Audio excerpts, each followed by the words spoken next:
السلام علیکم ورحمۃ اللہ وبرکاتہ. ناد اسٹوڈیو میں خوش آمدید. اور جو موضوع ہم کنٹینیو کریں گے انشاءاللہ خطبہ حجۃ الوداع کے جو استدلالات ہیں اس کے اوپر ہم انشاءاللہ جو ہے آج گفتگو کریں گے. میرا نام محمد وقی علی ہے. المدرار انسٹیٹیوٹ لاہور کا میں ہیڈ ہوں اور بیسیکلی المدرار انسٹیٹیوٹ کا جو ڈائریکٹر اور کو فاؤنڈر ہوں.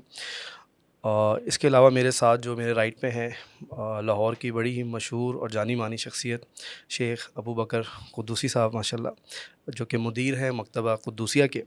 اس کے علاوہ میرے جو الٹے ہاتھ پہ حافظ عثمان خالد صاحب شیخ و پورہ کی بڑی جانی مانی شخصیت اور مختلف عسکری اداروں کے اندر ریلیجس موٹیویشنل اسپیکر کے طور پہ جاتے ہیں اور ماشاءاللہ آرم فورسز کے اندر جو ہے بڑے بہترین طریقے سے سرو کر رہے ہیں. خطبہ حجۃ الوداع کا جو موضوع ہے میں آج ریوائیو کر رہا تھا, پرانے علم کو دیکھ رہا تھا, تو اس کے اندر ایک پوائنٹ آیا. سب سے پہلے میں چاہوں گا کہ آپ سب لوگ اس کے اندر روشنی ڈالیں. اللہ کے رسول کہتے ہیں صلی اللہ علیہ وسلم کہ آج کے بعد شاید میں دوبارہ جو ہوں اس طرح یہ تقریر نہ کروں, یہ خطبہ نہ دوں. تو وہ باقی تو اس کے جو مندرجہ ذات تھے, جو اس کی ڈیٹیلز تھیں, جو ڈیپتھ تھی, وہ تو کئی تھیں, لیکن اسی کے اوپر نا میرا دل اٹک گیا کہ اللہ کے رسول صلی اللہ علیہ وسلم جو ہے جس طرح کہ قرآن کے اندر مختلف جو ہمارے انبیاء ہیں اور جو مختلف جو شخصیات ہیں ان کے بارے میں بھی آتا ہے کہ جب وہ وصیت کر رہے ہوتے تھے تو جو وصیت ہوتی ہے اور قوم سے مطلب الوداع کا جو کانسیپٹ ہے, فیئرویل والا جو کانسیپٹ ہے, تو وہ جانے سے پہلے جو ہے نا ایک بڑی جامع ترین ایک انسان کوشش کرتا ہے کہ میں کم سے کم وقت میں زیادہ سے زیادہ بات کر جاؤں. تو اس کے اوپر پہلے ہم رہنمائی ڈالیں گے کہ اللہ کے رسول کہتے ہیں کہ میں جا رہا ہوں اور یہ اس کے بعد میں دوبارہ کوئی بات نہیں کروں گا, اس کے اوپر بات نہیں ہوگی. اور اس کے بعد پھر ڈیٹیلز ہیں جس کے اوپر یہ نا کئی اور ہماری گفتگو ہو چکی ہیں, شیخ اس کے اوپر تھوڑا سا رہنمائی کریں. بسم اللہ الرحمن الرحیم. بہت شکریہ سب سے پہلے یہاں بلانے کے لیے. رسول اللہ صلی اللہ علیہ وسلم اس دنیا سے رخصت ہوتے ہوئے ایک انسانیت کے لیے بہت جامع منشور دے کے گئے ہیں خطبہ حجۃ الوداع کے ضمن میں. جو آپ نے لفظ بولا کہ یہ وصیت تھی, بلا شبہ ایک نصیحت ہوتی ہے, ایک وصیت ہوتی ہے. نصیحت تو انسان ساری زندگی سنتا اور کرتا ہے, وصیت وہ لفظ ہیں, ایسی نصیحت جو آخری ہو وصیت کہلاتی ہے, یوں کہہ لیجیے. تو رسول اللہ صلی اللہ علیہ وسلم چونکہ عالمین کے لیے رحمت ہیں اور ان کا دائرہ کار جو ہے, ان کی نبوت کا ایک جو ایک سرکل ہے بہت براڈ ہے, بہت بڑا ہے. تو آقا علیہ الصلوۃ والسلام کی جو وصیت ہوگی وہ بھی اسی قدر جامع ہوگی. بالکل. اور آپ یقین کریں کہ 3 حیثیتوں سے یہ وصیت دی ہے انہوں نے. یعنی ایک ان کے پاس اس وقت چیف ایگزیکٹو کی حیثیت تھی, یعنی وزیر اعظم کی جو ہمارے ہاں ہوتی ہے, اور ان کے پاس ایک حیثیت جو ہے وہ چیف آف آرمی اسٹاف کی بھی تھی, اور ان کے پاس ایک چیف جسٹس ہونے کی بھی حیثیت تھی. تینوں اتھارٹیز پاس ہیں اور ریاست سامنے ہے, لوگ سامنے ہیں. تو رسول اللہ صلی اللہ علیہ وسلم اس اقتدار کی اس کیفیت میں اتنا جامع خطبہ دیتے ہیں کہ آپ تاریخ انسانی میں آج تک کسی آرمی چیف کی, کسی وزیر اعظم کی, کسی چیف جسٹس کی ایسی تقریر آج تک بھی نہیں دکھا سکتے ہیں. بالکل آن دی ریکارڈ نہیں ہے. بالکل کوئی ریکارڈ میں نہیں ہے. اچھا, اس میں ایک اور بات آپ کے سامنے کروں کہ لوگ اللہ کے رسول کو اتنی جامع شخصیت سمجھتے بھی نہیں ہیں. اگر وہ ہوتے تو وہ ان رولز میں اللہ کے رسول کو دیکھتے ضرور. اور وکیل بھائی اس کی جامعیت کا اندازہ اس بات سے لگائیے کہ ایک فرد, یعنی معاشرے کی نا مختلف اکائیاں ہیں یا مختلف دھارے ہیں, یوں کہہ لیں. فرد 2 افراد میاں بیوی بن جاتے ہیں, ایک خاندان بنتا ہے, خاندان سے ایک سوسائٹی مختلف خاندان مل کے سوسائٹی بنتی ہے, ایک معاشرہ بن جاتا ہے, پھر ایک ریاست بن جاتی ہے رسول اللہ, اور پھر ایک ریاستیں مل کر ایک دنیا کا یعنی بین الاقوام کا ایک بنتی. رسول اللہ صلی اللہ علیہ وسلم کی اس ایک خطبے کی جامعیت یہ ہے کہ فرد سے لے کر بین الاقوام تک ہر کو ایڈریس کیا میرے نبی صلی اللہ علیہ وسلم. کمال بات. اور ایسی باتیں کہی ہیں کہ قیامت تک کے لیے ان کی نکیر کوئی نہیں ہے. وہ جامع ہیں, تسلیم شدہ ہیں آج تک, یعنی 1400 سال ہو گئے. یعنی یہ دور اپنے آپ کو علمیت کا دور کہتا ہے. تو آج تک اس خطبہ حجۃ الوداع کے مندرجات پر کوئی بھی انگلی نہیں اٹھا سکتا ہے. کمال جامعیت ہے جی, ایسا ہی میں سمجھتا ہوں. بلکہ اس میں انگلی اٹھانا تو بڑی مطلب ایک دوسری سینس میں چلی جاتی بات, کہ اگر دیکھا جائے نا تو صرف اس کی امپلیمنٹ کر دی جائے معاشرے کے اوپر اس خطبے کی, ایسے ہی ہے. تو اس میں قانون بھی ہے, اس میں معاشرت بھی ہے, اس میں فرد کے مسائل کا حل بھی ہے, اس میں معاشرے کے مسائل کا حل بھی ہے. لیکن اتنی جامعیت کے حوالے سے یہ اتنی عجیب یعنی کہ اس میں وسعت پائی جاتی ہے کہ کبھی کبھی بندہ حیران ہو جاتا ہے کہ ایک عورت ہے, اس کے حقوق کا بھی ذکر ہے, غلام ہے, اس کے حقوق کا بھی ذکر ہے. اس کے بعد عربوں کا جو معاشرہ تھا اس میں یہ بھی اشارہ ہے جب نبی صلی اللہ علیہ وسلم فرمایا کہ تمہارے جو پرانے قوانین ہیں, تمہاری جہالتوں کے تعصبات ہیں, وہ سب میں اپنے پاؤں تلے رکھتا ہوں. اس کا مطلب یہ ہے کہ یہاں پہ یہ اشارہ بھی ہے کہ معاشرے کی اصلاح کے لیے آپ کو صدیوں پرانے قوانین کو ختم کرنا پڑے, آپ کو ختم کرنا چاہیے. بولڈ سٹیپ لیا جی. پھر غلاموں کے حوالے سے اس میں اتنی عجیب بات ہے کہ جو کھاؤ خود وہ ان کو کھلاؤ, جو پہنو وہ ان کو پہناؤ. یہ دو جملے ہیں, بلکہ ایک جملے کے دو کنڈیشن ہیں, دو الفاظ ہیں. تو اس میں پورے حقوق آ جاتے ہیں. یعنی کہ کھانا اور لباس جب آ جاتا ہے نا تو اس کا مطلب یہ ہے کہ یہ بیسیکلی اشارہ ہے انتہائی ذاتی کہ آپ نے ان لوگوں کو ان کے ساتھ کیسا سلوک کرنا, تفریق نہیں کرنی, ان کو اپنے برابر بٹھانا, برابر بٹھاؤ. حضرت عبد الرحمن بن عوف کے غلام جو ہے نا وہ یہ بات کہتے ہیں کہ حضرت عبد الرحمن بن عوف اس وقت کے وہ امیر ترین آدمی تھے مدینے کے, تو جو وہ خود پہنتے تھے وہ ہمیں پہناتے تھے, جو وہ خود کھاتے تھے وہ ہمیں کھلاتے تھے.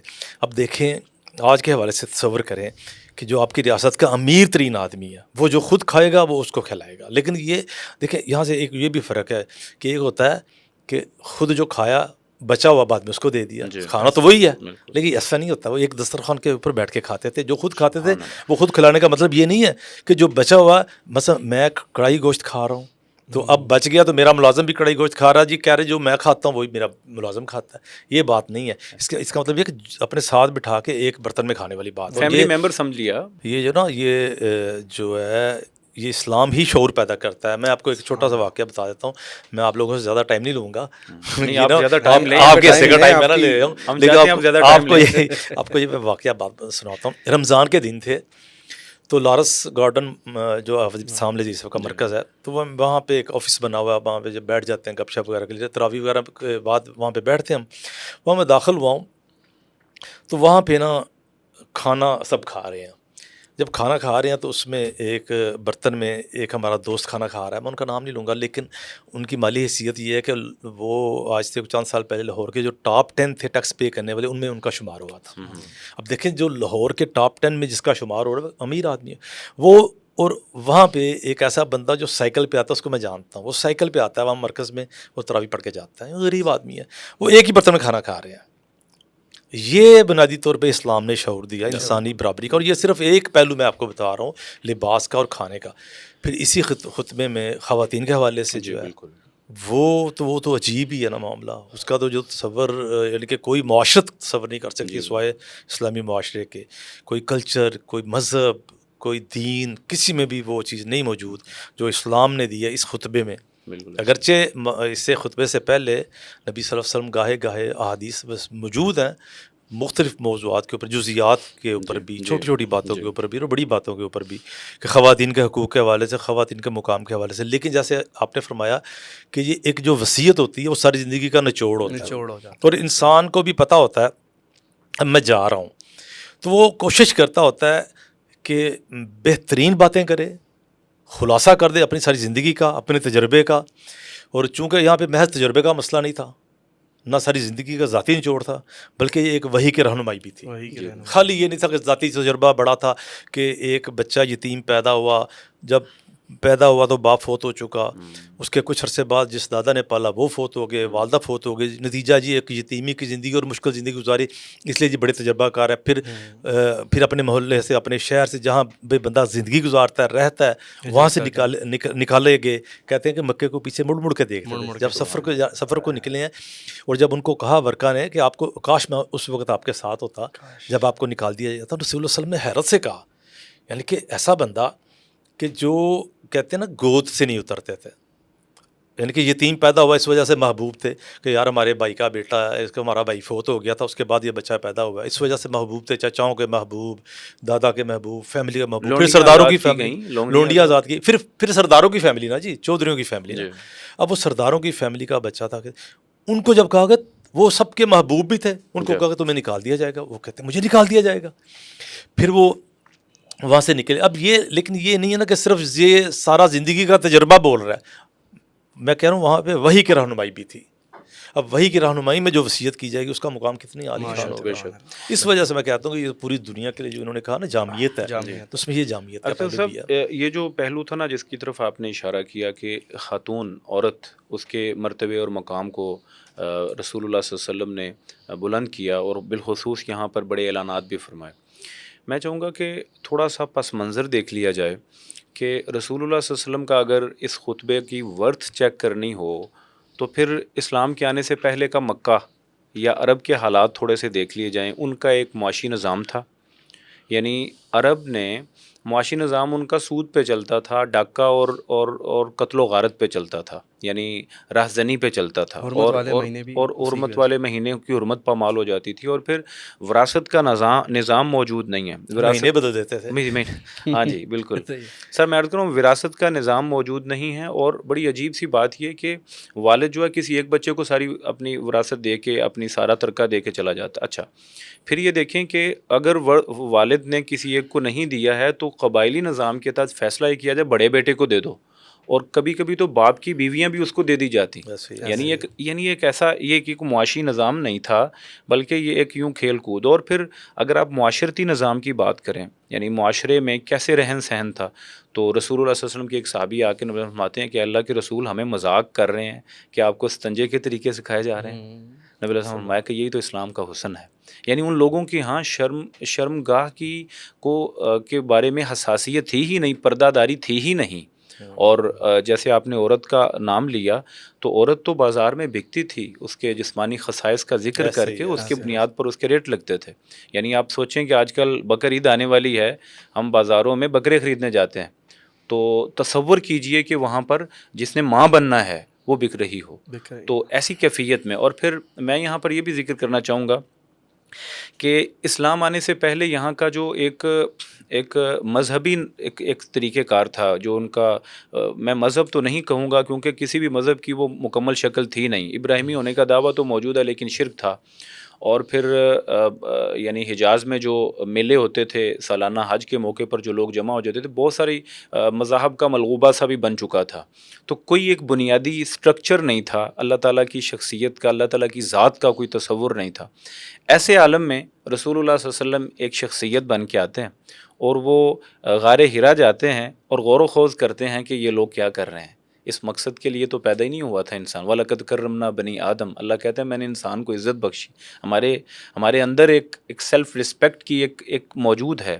تو رسول اللہ صلی اللہ علیہ وسلم وہاں جا کر کئی دن تک غور و خوض کرتے رہتے ہیں. اور اگر آپ غار ہرا قدسی صاحب دیکھیں تو اس کے سامنے بیت اللہ مکہ جو ہے وہ یوں لگتا ہے جیسے تھالی میں پڑا ہوا ہے. بڑی پیاری جگہ میرے نبی نے منتخب کی ہے, اور وہاں سے غور و خوض یعنی بہترین طریقہ تو یہی ہے نا غور و خوض کرنے کا, کہ سارا میٹر آپ کے ٹیبل پہ پھیلا ہوا ہو اور آپ بیٹھ کے اس سے سوچ رہے ہوں.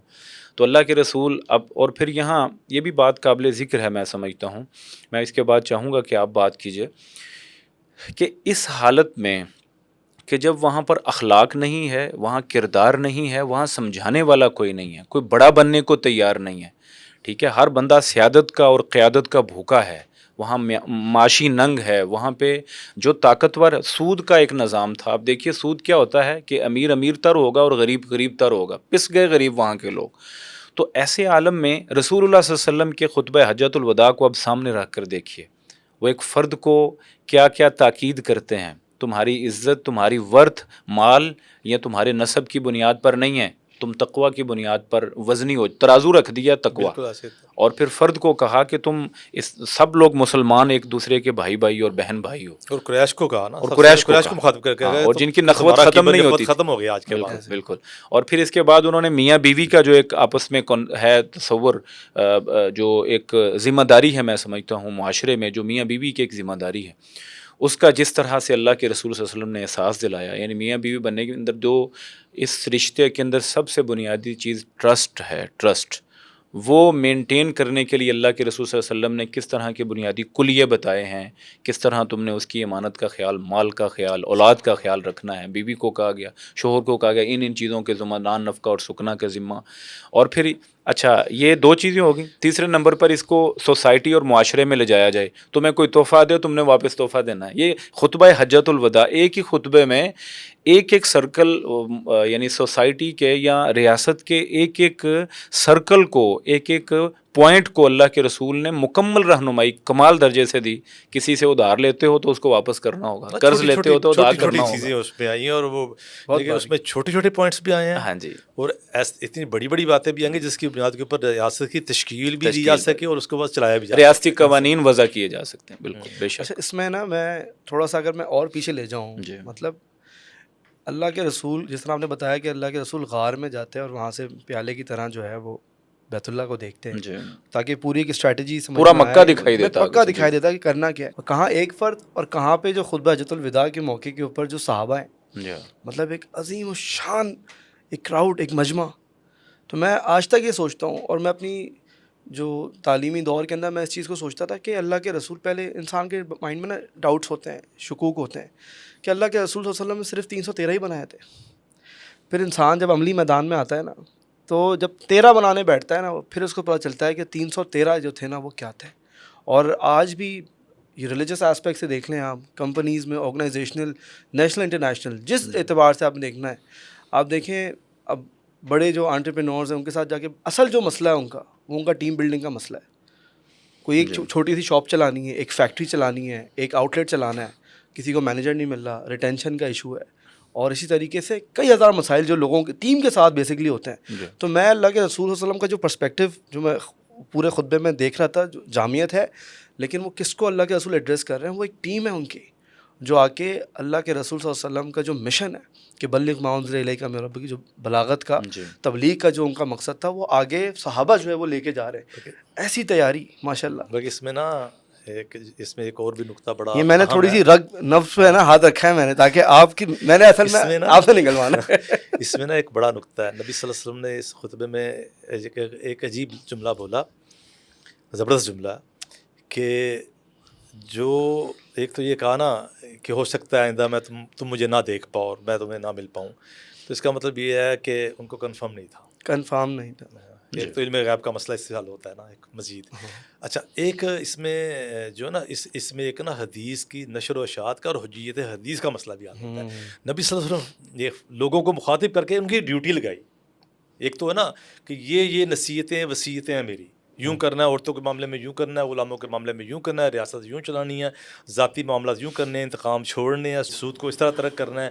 اور یہ سارا کچھ تو تھی, وصیتیں بھی تھیں, نصیحتیں بھی تھیں, اور ریاست چلانے کے طریقہ کار بھی تھے. لیکن ایک جملہ رسول اللہ صلی اللہ علیہ وسلم نے ایک بڑا کمال جملہ بولا جس پہ شاید اتنا غور نہیں کیا گیا, کہ جو یہاں پہ سن رہا ہے یہ میری بات, اور نبی کی بات کیا ہے, حدیث ہے نا, جو یہ حدیث سن رہا ہے وہ آگے پہنچا دے. ایک ڈیوٹی تو لگ گئی نا, کہ حدیث کی نشر و اشاعت. جو کہہ رہے ہیں جی حدیث محض تاریخی ریکارڈ ہے, یہ تاریخی ریکارڈ تو نہیں آگے کر رہے تھے کہ یہ مکے کی تاریخ ہے, میں تمہیں بتا رہا ہوں فلاں فلاں یہاں کے سردار تھے, فلاں فلاں یہاں کے راجے گزرے ہیں, مہاراجے گزرے ہیں, کوئی تاریخ نہیں بتا رہے. جس کو آج کہہ دیتے ہیں ہمارے غامدی صاحب بڑے آرام سے کہتے ہیں جی وہ حدیث تو جی محض ایک تاریخی ریکارڈ ہے.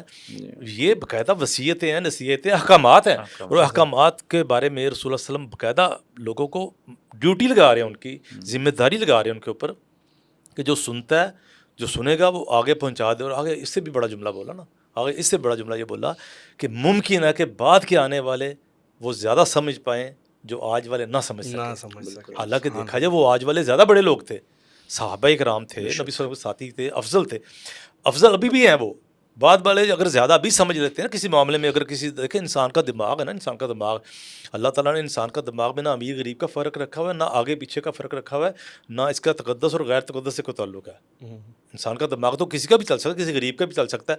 ایون کہ ایک بندہ مسلمان بھی نہیں ہے, اس نے یہ کیمرہ ایجاد کر لیا, اس کا دماغ کام کیا نا. دماغ تو اللہ تعالیٰ نے سب کو دے دیا ہوا ہے, اب کون کتنا استعمال کرتا ہے. اب مسئلہ یہ ہے کہ نبی صلی اللہ علیہ وسلم نے یہ فرمایا کہ ممکن ہے جو بعد والے لوگ ہیں وہ آج والوں سے, اس وقت والے سے زیادہ بہتر سمجھ پائیں. افضل وہ نہیں ہوں گے بعد میں سمجھ کے بھی, لیکن نشر و اشاعت کے کام میں ممکن ہے وہ زیادہ بہتر کام کر جائے.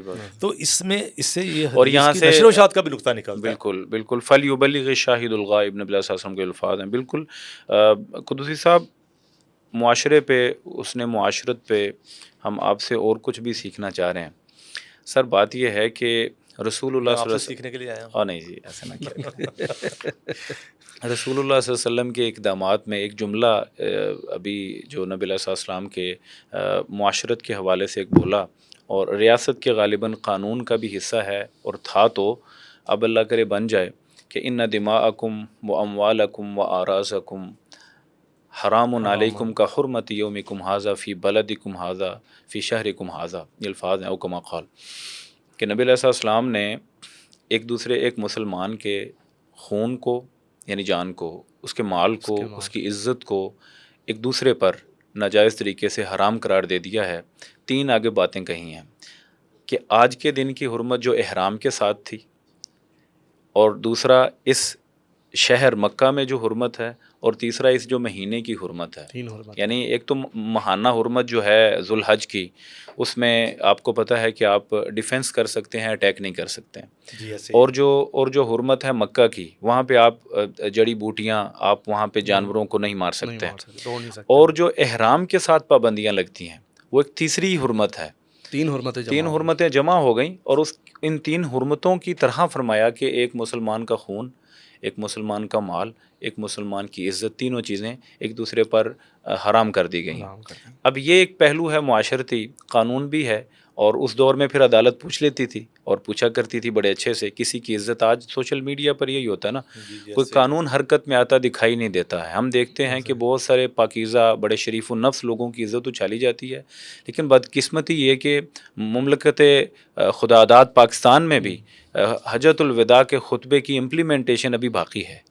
یعنی رسول اللہ صلی اللہ علیہ وسلم آج سے 2500 سال پہلے جو امپلیمنٹیشن کر کے دکھا گئے ہیں، تو ہم ایک بنیادی نقطہ، ایک بہت بڑی بات پہ بھی ابھی میں سمجھتا ہوں کہ بڑے پیچھے ہیں. یہ بھی ایک نقطہ ہے جس کو ریز کرنا چاہیے میرے خیال میں. ڈیفیمیشن کی بیسکلی بات کر رہے ہیں کہ کسی کو بھی ڈیفیم کرتے ہیں آپ، سچ اور جھوٹ کا کوئی کرائٹیریا ہی نہیں ہے. یہ آپ ڈیفیم کی بات کر رہے ہیں، یہاں پہ تو یہ ہے کہ جھوٹی تعریف جو ہے وہ ممانعت ہے. نبی صلی اللہ علیہ وسلم، وہ سیدنا عمر کے رضی اللہ عنہ کے سامنے ایک شخص نے دوسرے شخص کی تعریف کی، تو انہوں نے اس کو ٹوک دیا. انہوں نے کہا کیا تم نے اس کے ساتھ سفر کیا؟ انہوں نے کہا جی نہیں. کیا تم نے اس کے ساتھ کوئی معاملہ کیا ہے؟ میں کہا نہیں. تو پھر تم کس طرح تعریف کر رہے ہو؟ مقصد کیا تھا؟ یہ تو نہیں تھا اس کی تعریف، یعنی کہ ان کو تعریف کی کوئی اللہ معاف کرے کوئی تکلیف پہنچی تھی، یا ایک مومن کی تعریف کی جا رہی ہے تو وہ ممنوع تو نہیں ہے تعریف کرنا، لیکن بلکہ تعریف تو اچھی بات ہے، لیکن منع اس لیے کیا، وہاں روکا ٹوکا اس لیے کہ آپ میری تعریف کر رہے ہیں میرے غیب میں، جبکہ آپ کا میرے ساتھ کوئی معاملہ نہیں رہا. عثمان صاحب اس تعریف کو سن کے کسی میرے حوالے سے کسی دھوکے کا شکار ہو جاتے ہیں، تو تعریف بھی سچی ہونی چاہیے نا جی، کہ آپ تعریف کی. یہ انہوں نے کہا آپ کی تعریف کی بنیاد کے اوپر انہوں نے میرا اعتبار کر لیا، انہوں نے بعد میں میرے ساتھ کوئی معاملہ کر لیا، معاملے میں خرابی آ گئی. اب انہوں نے تو آپ کی تعریف سنی تھی نا، یعنی کہ ایک ایسی تعریف جو مستند نہ ہو، درست پکی تعریف نہ ہو، اس سے بھی منع کر دیا گیا. اور جب تعریف کی وجہ تنقیص جو ہے وہ تو اس سے زیادہ کہیں بری چیز ہے، کیونکہ اس کی ایک شخصیت ڈیمیج ہوتی ہے، اس کی پھر پوری فیملی متاثر ہو جاتی ہے. بلکہ میں یہ کہا کرتا ہوتا ہوں عزت اچھالنے کے والے سے، مجرم کی عزت بھی اسلام اچھالنے کی اجازت نہیں دیتا. یہ دیکھیں کس طرح ہے کہ بالفرض ایک شخص جو ہے وہ چوری کرتا ہے، اب چوری کی جو سزا ہے اس کو وہ دو، اس کا اخبار میں اشتہار لگا دینا نام لے کے اس کی تصویر کے ساتھ، یہ تو چوری کی سزا کے اندر نہیں آتا نا جی. اس طرح کے کئی ایسے معاملات ہیں. اس طرح ہماری موجودہ دور میں جو سوشل میڈیا کے اوپر جو سلسلہ چل پڑا ہے، یہ ایک اس کی جو امپلیمنٹ ہے یہ ریاستی سطح پہ بھی نہیں ہوتی، اور ہم بطور فرد بھی نہیں کرتے کہ کسی کی عزت اچھالنے کے لیے ہمیں کوئی کوئی باک ہی نہیں ہوتا، ہمیں کوئی پرواہ ہی نہیں ہوتی. اور ایک بندے نے بات کی ہے کسی کے بارے میں کوئی برائی کی ہے، خاص طور پہ یہ سیاست کے اندر تو زیادہ چلتا ہے نا جی، اور ہمارا سیاسی کلچر بھی اس طرح بغیر سیاست اس کے بغیر ہوتے ہیں. الزام لگایا جاتا ہے، اور بدقسمتی کی بات یہ ہے کہ الزام چاہے گھڑا ہوا ہو، بے سروپا ہو. اب ایک لیڈر اگر الزام لگائے گا نا، پیچھے اس کی جتنی پارٹی ہے ساری، اس کے جتنے ورکر ہیں، وہ سارے اس کو ایمان کا حصہ بنا لیں گے اور وہی الزام دہرانا شروع کر دیں گے. اور بعض اوقات یہ بھی ہوتا ہے، ہم نے دیکھا یہاں پہ کہ کچھ الزامات ایسے تھے، ایسے رہے ہیں کہ جن کے جو بے سروپا تھے، جن کے پیچھے کچھ بھی نہیں تھا، لیکن وہ اس شخصیت کا حصہ بن گئے. ایک وقت آیا اس کی شخصیت کا حصہ بن گئے کہ فلاں 10% ہے، کسی نے دیکھا اس کو 10% چوری کرتے ہوئے، صحیح، فلاں چور ہے، کسی نے دیکھا اس کو چوری کرتے ہوئے، لیکن چونکہ میری پارٹی کا پوائنٹ آف ویو ہے کہ اس کو چور کہنا ہے، اس لیے وہ چور ہے. یہی ہمارا معاشرے کا معاملہ ہے کہ مارکیٹس ہیں، خاندان میں بیٹھے ہوتے ہیں، محلے میں بیٹھے ہوتے ہیں، اور ایک شخص کو بدنام کرنا شروع کر دیں گے, اس کے ساتھ ایک برائی لگا دیں گے, عین ممکن اس پہ برائی ہو لیکن بالفرض اگر برائی نہیں ہے تو ہم نے اس کے ساتھ کیا کیا, ہم نے تو اس کو برباد کر دیا. مطلب کنکلوژن یہ ہے کہ اسلام ہمیں, اگر کوئی انسان غائب ہے اس کے پیچھے نہ ہم اس کی مدح صحیح طرح دیکھ بھال کے کرنی ہے, اور جو اس کے اوپر آپ نے جرح کرنی ہے, مطلب اس کی کوئی عیب بتانا, وہ تو آئی غیبت کے اندر نا. تو دونوں اس سے تو حدیث پوری ہو گئی نا کہ جو اللہ کے اوپر ایمان لاتا ہے آخرت پہ, یا تو وہ اچھی بات کرے یا پھر وہ خاموش رہے. تو یہ دونوں سائڈ کے اوپر ہم نہیں جا سکتے. جی بالکل ایسے. تو یہ بڑے ماشاء اللہ بڑا گہرا. اس میں ایک اور بات بھی ہے, اس خطبے کے حوالے سے میں بات کرنا چاہوں گا, خواتین کے حقوق کے حوالے سے. جی خواتین کے حقوق کے حوالے سے نبی صلی اللہ علیہ وسلم بڑے حساس تھے, ان کو فکر تھی. تو نبی صلی اللہ علیہ وسلم نے اس خطبے میں ایک اور بات بھی کی ہے کہ یہ آخری دین ہے اور میرے بعد کوئی نبی نہیں آئے گا. ختم نبوت کی بات کی گئی. ختم نبوت کی بات کی اس میں. اب اس کو ذرا عورتوں کے حقوق کی طرف لے کے جائیں ذرا, کہ نبی صلی اللہ علیہ وسلم کی آمد سے پہلے, ان کی بعثت سے پہلے جو عربوں کا خواتین کے حوالے سے تھا, ان کو وراثت نہیں دینی, ان کو حقوق نہیں دینے, ان کے اور مسائل بالفرض یہ ہے کہ زندہ درگور کر دیتے تھے. پھر اس کے بعد یہ ہے کہ اگر دشمنی ہے تو خواتین کے تذکرے اشعار میں بےہودہ طریقے سے کیے جاتے تھے, ان کے جسمانی خوبصورتی کے, اس کے جسمانی حسن کے تذکرے بالکل برہنہ انداز میں کیے جاتے تھے. مقصد یہ ہو جاتا تھا, مقصد ذلیل کرنا ہوتا تھا نا جی. تو مقصد کہنے کا عورت کو بطور ہتھیار استعمال کیا جاتا تھا, ذلیل کرنے کے لیے, رسوا کرنے کے لیے. اس کے بعد پھر اور بھی مسائل تھے عورتوں کے ساتھ. تو اب نبی صلی اللہ علیہ وسلم جب اسلام آیا تو اسلام نے عورتوں کو ایک مقام دیا, ان کو ایک عزت دی. یہ ایک معروف بات ہے, ہم سب بچے کو پتہ تھی اسلام نے عورتوں کو عزت دی ہے. لیکن یہ دیکھیں کہ چونکہ دیکھیں اس خطبے میں جب نبی صلی اللہ علیہ وسلم فرمایا کہ میں آخری نبی ہوں, میرے بعد کوئی نبی نہیں آئے گا اور اسلام آخری دین ہے, تو اس کو جب اس سے ریلیٹ کریں گے نا تو اس کا مطلب یہ ہے کہ اسلام کی نظر میں, اسلام دینے والے کی نظر میں, ہمارے رب کی نظر میں یہ تھا کہ ہم دوبارہ جدید جہالت میں چلے جائیں گے اور عورت کا معاملہ وہی ہو جائے گا. اب یہ دیکھیں کہ اب جدید جہالت کا دور ہے, یہ وہی عربوں, بلکہ عربوں سے بھی جدید بھی اور جدید جہالت ہے نا جی. وہ قدیم جہالت میں جو عورتوں کے ساتھ ہوتی تھی اس سے زیادہ بری ہو رہی ہے. اس کی وجہ یہ ہے کہ یہ وہ برائی کو برائی سمجھ کے, مطلب یہ کہ ایک عورت کی حجب کی جا رہی ہے, اس کی برہنگی کو, اس کو برہنہ کر کے بطور اشعار کی صورت میں اس کا پوسٹر لگایا جاتا ہے نا, تو ظاہر سی بات ہے وہ شرمندہ ہوتی تھی, وہ بطور ذلیل کرنا ہوتا تھا. اب یہ جدید جہالت میں یہ ہو گیا کہ عورت برہنہ ہو رہی ہے اور اس پہ خوش ہو رہی ہے, عورت برہنہ کی جا رہی ہے, اس کے گھر والے خوش ہو رہے ہیں, عورت برہنہ کی جا رہی ہے, اس کا شوہر خوش ہو رہا ہے. کہ یہ جدید جہالت اس سے بھی بری جہالت ہے نا. تو نبی صلی اللہ علیہ وسلم نے اس خطبے میں جہاں یہ کہا نا کہ میرے بعد نبی کوئی نہیں گیا, اس کا مطلب یہ ہے کہ یہ خطبہ, یہ اصول, یہ ضوابط قیامت تک کے لیے ہے. اور اس میں ساتھ یہ کہا کہ عورت کے یہ مسائل ہیں. پھر وہی وصیت جب بستر اپنی وفات کے اوپر, جب بندے کی یوں سمجھ لیں کہ یہ خطبہ جو تھا یہ تفصیلی تھا, 10 20 30 ہزار 1 لاکھ سے متجاوز لوگ وہاں پہ کھڑے تھے, ان کو سنا رہے تھے. اب وصیت جب اس کو سمرائز کیا, بالکل مختصر کیا, تو اس میں جو آخری جو تھے نا 2-3 جملے, اس میں نماز کا کہا, نماز ساتھ کہا تمہارے زیر دست غلام اور خواتین, یعنی وہ دو سارا جو معاشرت کے حوالے سے سمٹ کے جو بات آئی نا, وہ 3 چیزوں میں آ گئی, نماز, خواتین. یعنی کہ خواتین کی اتنی اہمیت ہے اس لیے کہ کمزور طبقہ ہے.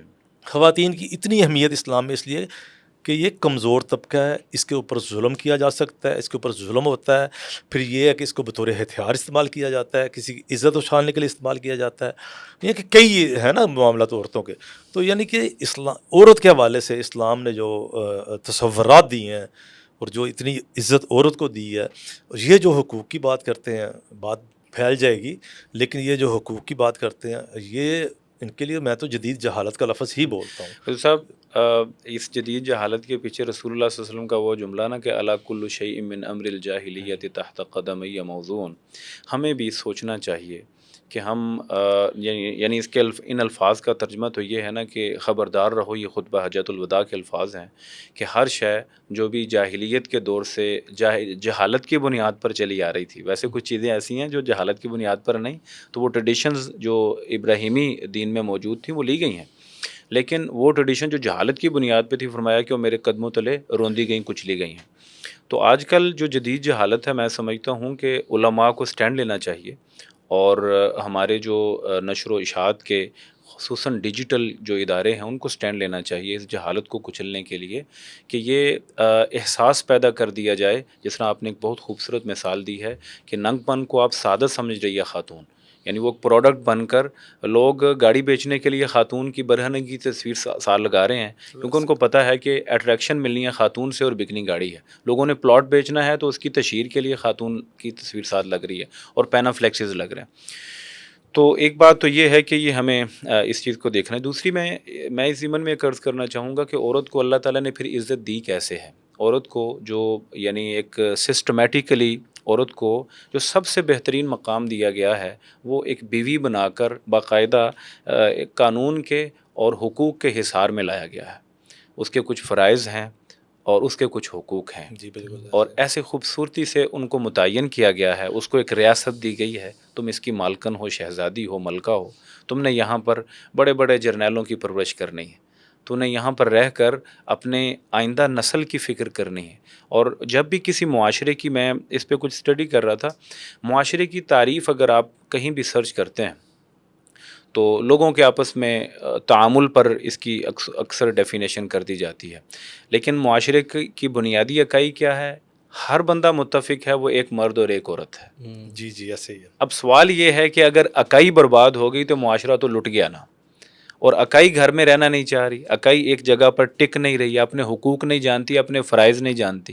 اب سوال یہ ہے کہ جو خاندان خراب کر لے، جو خاتون طلاق چاہے، جو خاتون شوہر کے ساتھ حقوق و فرائض کا جو ایک تعلق ہے وہ بھول جائے، وہ کیسے ایک اچھے معاشرے کی فرد بھی بن سکتی ہے؟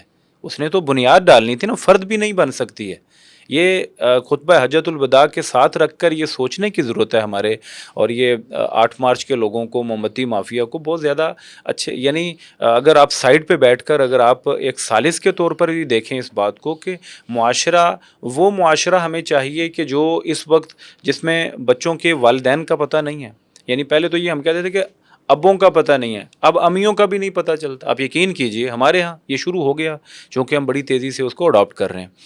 تو میں یہ عرض کرنا چاہوں گا کہ خاتون بحیثیت عورت جب وہ بیوی بنتی ہے تو اس کے کچھ حقوق ہیں، اس کی کچھ ذمہ داریاں ہیں۔ اسلام نے بڑی شانداری سے ان کی وضاحت کی۔ میں نے سب سے پہلے ٹرسٹ کی بات کی، آپس میں الفت اور محبت ہے، ہن لباس لکم وانتم لباس لہن، اس حد تک ایک دوسرے کے ساتھ قربت کا اور ایک دوسرے کے رازداری کا معاملہ ہے۔ اور پھر اسی طرح رسول اللہ صلی اللہ علیہ وسلم نے جو تلقین فرمائی ہے مال کے حوالے سے، اولاد کے حوالے سے، پھر عورت کی ذمہ داری لگائی گئی ہے کہ تم نے اپنے شوہر کی بھی خدمت کرنی۔ اور آج کل اپنے شوہر کے بوڑھے ماں باپ کو یہ کہہ کر چھوڑ دیا جاتا ہے کہ یہ میری شرعی ذمہ داری نہیں ہے۔ آپ یقین کریں دین کے نام پر ایسا دھبا ہے یہ جملہ، دو ایک علماء سے باتیں سن لی ہیں، ٹھیک ہے کوئی قانونی ذمہ داری نہ ہوگی، وہ بھائی اگر یعنی شوہر کو چائے بنا کر دینا یا شوہر کو اس کے بوٹ پالش کرنا بھی شریعت میں کہیں نہیں لکھا ہوا، اس کا تو حکم ماننا ہے نا۔ اس میں یہ ہے کہ اگرچہ وکی بھائی احتجاج کر سکتے ہیں کہ ان کا سارا ٹائم جی وہ ہم کھاتے جا رہے ہیں، لیکن میں آپ کو بتاؤں، اچھا اس میں ایک بات بڑی اہم ہے، آپ نے فرمایا کہ ہمارے علماء کو بھی بتانا چاہیے۔ مسئلہ یہ ہے کہ عورتوں کے حقوق ہم بھی بڑا شور کرتے ہیں، لکھا بھی جاتا ہے، پڑھا بھی جاتا ہے کہ اسلام سے زیادہ عورتوں کے حقوق کسی نے نہیں دیے۔ ایک بہت بڑا حق اس خطبے میں یہ بھی ہے کہ جو قرآن پاک میں بھی ہے اور نبی صلی اللہ علیہ وسلم نے اس خطبے میں بھی ذکر کیا کہ وارث کے لیے وصیت نہیں ہے، جی اس خطبے کا حصہ ہے۔ اب وارث کے لیے وصیت نہیں ہے، یہ آپ دیکھیں کہ اس اہم ترین خطبے کا اب لوگوں سے پوچھیں، پڑھی لکھی عورتوں سے پوچھ لیں، پڑھے لکھے مردوں سے پوچھ لیں، جو باپ ہیں ان سے پوچھ لیں کہ آپ کو رسول اللہ علیہ وسلم کی اس وصیت کا پتہ ہے؟ نہیں پتہ ہوگا ان کو، لوگ وارث کو اور یہ دیکھیں، یہ بنیادی طور پہ نا سب سے زیادہ اس وصیت کا فائدہ خواتین کو ہے کہ عموماً لوگ وصیت کر جاتے ہیں جی میرا سارا مال میرے بیٹے کو ہے تاکہ بچیوں کا حصہ نہ دینا پڑے۔ تو انہوں نے مطلب یہ ہے کہ جب قرآن پاک میں ایک حصہ مقرر کر دیا گیا تو اس حکم کے ذریعے اس جو ہوتی ہے اس وائلیشن یا کرپشن کا راستہ روکا گیا تاکہ بچیوں کا حق نہ مارا جا سکے۔ اس طرح اسلام میں جو خواتین کے حقوق ہیں وہ ظاہر سی بات ہے وہ بہت زیادہ حقوق ہیں۔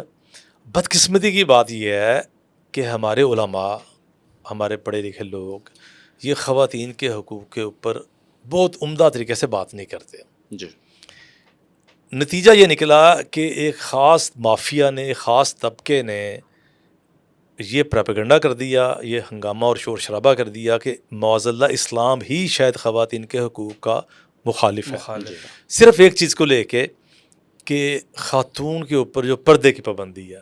اب مذہبی افراد کی خواتین پردہ کرتی ہیں، وہ عبایا پہنتی ہیں، برقع پہنتی ہیں، نقاب کرتی ہیں.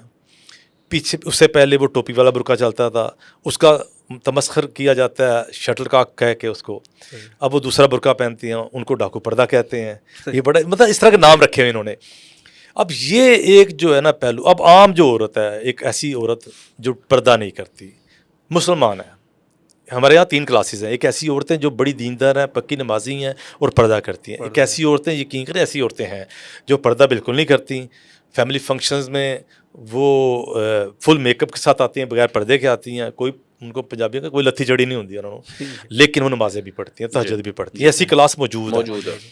وہ ہماری ہمدردی کی زیادہ مستحق ہے. کیا وجہ ہے کہ ان کے اندر خیر ہے. اب بدقسمتی کی بات ہے، ہم تو اس طبقے کو بھی ایڈریس نہیں کر رہے کہ جو عورت سر پہ دوپٹہ نہیں لیتی، لبرٹی مارکیٹ میں جاتی ہے، شاپنگ کرتی ہے، خاوند سے 2 قدم آگے چل رہی ہوتی ہے، اور بالکل اس کے گلے میں دوپٹہ ہوتا ہے، ساتھ اس کی جوان بچیاں ہوتی ہیں، ان کے لیے وہ ٹی شرٹ اور ٹراؤزر پہنے ہوتے ہیں انہوں نے. وہ عورتیں، ایسی عورتیں یقین کریں موجود ہیں. کوئی انکار کرے تو انکار کرنے کا مطلب حقیقتیں بدل نہیں جاتی. وہ عورتیں تہجد پڑھتی ہیں، نمازیں بھی پڑھتی ہیں. بالکل حقیقت. اگر تہجد نہ پڑھے، نمازیں پڑھنے والی تو بڑی مل جاتی ہے. خواتین نمازیں پڑھتی ہیں. اب مسئلہ یہ کہ اس طبقے، وہ آسان ٹارگٹ تھا نا آپ کا کہ جن کے اندر خیر ہے. ہم نے تو بدقسمتی کے ساتھ ان کو بھی ایڈریس نہیں کیا. ہم نے تو وہاں پہ بھی اپنا حق ادا نہیں کیا. اب وہاں پہ کیا تھا؟ وہاں پہ یہ تھا کہ ہم ان کو سمجھاتے، ہم ان کو بتاتے کہ اسلام کی پابندی جو پردے کی ہے نا، یہ صرف یہی قید نہیں ہے جو آپ کے اوپر ہے. اس کے اگینسٹ، اس کے مقابلے میں آپ حقوق تو دیکھیں کہ وراثت کے مسائل میں آپ کو کتنا حق دیا. بطور بیوی بھی آپ کا وراثت میں ہے، بیٹی کے طور پہ بھی وراثت ہے، ماں کے طور پہ بھی آپ کی وراثت ہے. پھر یہ ہے کہ آپ کو گھر کی ملکہ بنا کے رکھا گیا ہے. یہ جو آپ کہتی ہو جی میں جاب پہ جانا ہے، میں نے جاب پہ جانا ہے، میں تے باہر نکل کے کام کرنا میں، یہ میرے لیے قید ہے، گھر قید خانہ ہے. ابھی کل کی بات ہے، ایک معزز خاتون ہے، بزرگ خاتون ہے، انہوں نے ادھر فیس بک کے اوپر پوسٹ کی کسی خاتون کو مینشن کر کے.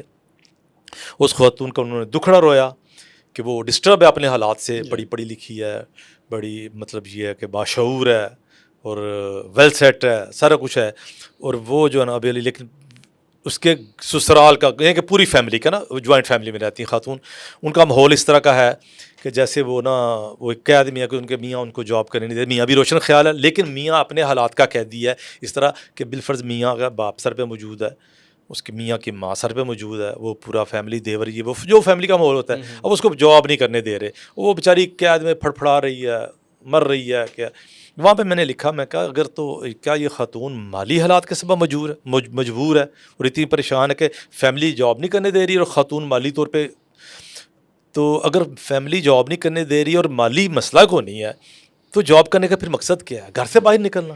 دیکھیں عورتوں کی جاب، میں بالکل ہم ذاتی طور پہ عورتوں کی جاب کے سرین خلاف نہیں ہوں. بعض شعبہ جات ایسے ہیں جس میں عورتوں کو جاب کرنی چاہیے، اور بعض شعبے ایسے ہیں کہ جن میں جاب ہی عورتوں کو کرنی چاہیے. مثلا بڑے شعبے ہیں، کیا اس پہ لمبی تفصیل ہو جائے گی. لیکن یہ ہے سر بلکہ کیا جاب کرنا ضروری ہے؟ کیا جاب ہی آزادی ہے؟